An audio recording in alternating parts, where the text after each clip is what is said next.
السلام علیکم، بلال احمد آپ سے مخاطب ہے اور آپ دیکھ رہے ہیں میرا یوٹیوب چینل بی اے ٹاکس۔ امید ہے کہ سب ٹک ٹاک، خوش باش اور زندگی کو انجوائے کر رہے ہوں گے۔ پہلے یہ سٹیٹمنٹ ذرا دیکھیں کہ ہمارے آرمی چیف صاحب کیا فرما رہے ہیں۔ آپ سب نے پاکستان کی کہانی اپنی اگلی نسل کو سنانی ہے، بالکل سنانی ہے، میرے اوپر فرض ہے، میں نے یہ کہانی ضرور سنانی ہے۔ لیکن جنرل صاحب کون سی کہانی؟ ذرا یہ سنیے کہ کون سی کہانی ہم نے سنانی ہے۔ وہ کہانی جہاں عوام کا مینڈیٹ چوری ہوتا ہے، وہ کہانی جہاں سیاسی قیادت کو جیل میں ڈال کر فوجی پروپیگنڈا مسلط کیا جاتا ہے، وہ کہانی جہاں مسجد غیر محفوظ ہے اور ہر روز بم دھماکوں میں لاشیں اٹھتی ہے، وہ کہانی جہاں ماں اپنے لاپتہ بیٹے کی تصویر لے عدالتوں کے چکر لگاتی ہے، وہ کہانی جہاں صحافی تو قتل ہوتے ہیں یا غائب ہوتے ہیں، وہ کہانی جہاں آئین کی دھجیں اڑائی جاتی ہے اور عوام کی رائے پر بندوق کا سایہ مسلط کیا جاتا ہے۔ ہاں جنرل صاحب، یہ سب اب اگلی نسل کو ضرور بتائیں گے کہ اس ملک میں وردی والوں نے اپنی طاقت بچانے کے لیے عوام کو غلام بنانے کی ہر قسم کوشش کی۔ ہم یہ بتائیں گے جمہوریت کی قبر کس نے کھودی، میڈیا کو کس نے بند کیا، سچ بولنے والوں کی زبانیں کس نے کاٹی۔ آپ چاہیں گے کہ ہم صرف فخر کی کہانی سنائیں گے؟ پہلے ایسا کر کے دکھائیں، پھر ہم یہ فخر والی کہانی آنے والی نسل کو سنائیں گے۔ ہم آئندہ نسلوں کو سچ سنائیں گے، کیونکہ ہم نے کلمہ طیبہ پڑھا ہے اور کلمہ جھوٹ چھپانے کی اجازت ہمیں نہیں دیتا۔ ایک اور سٹیٹمنٹ ذرا سنیں، اس کے اوپر بھی بات کرتے ہیں۔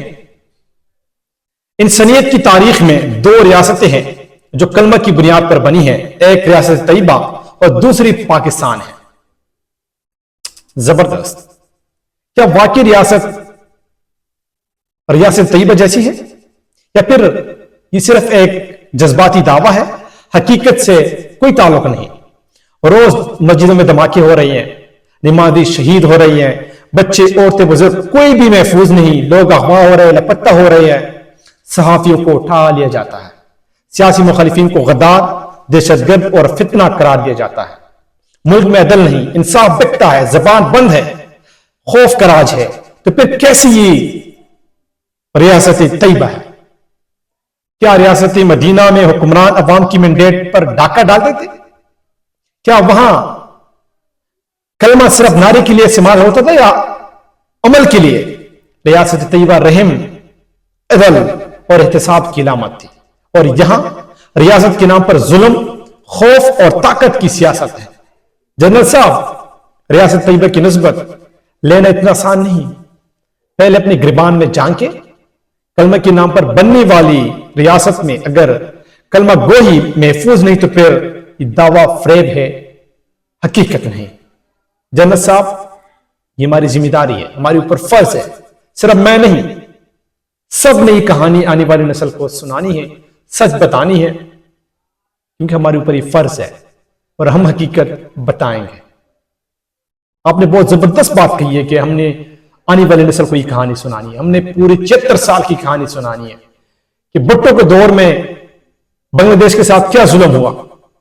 ایک جس کے پاس اکثریت نہیں تھی وہ پاکستان کے اوپر مسلط کیا، اور جن کے پاس اکثریت تھی ان کو غدار ٹھہرایا گیا، ان کو الگ کیا گیا پاکستان سے۔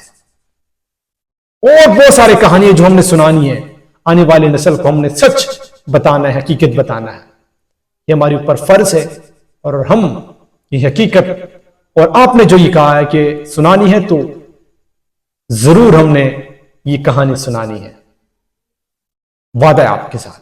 Good night.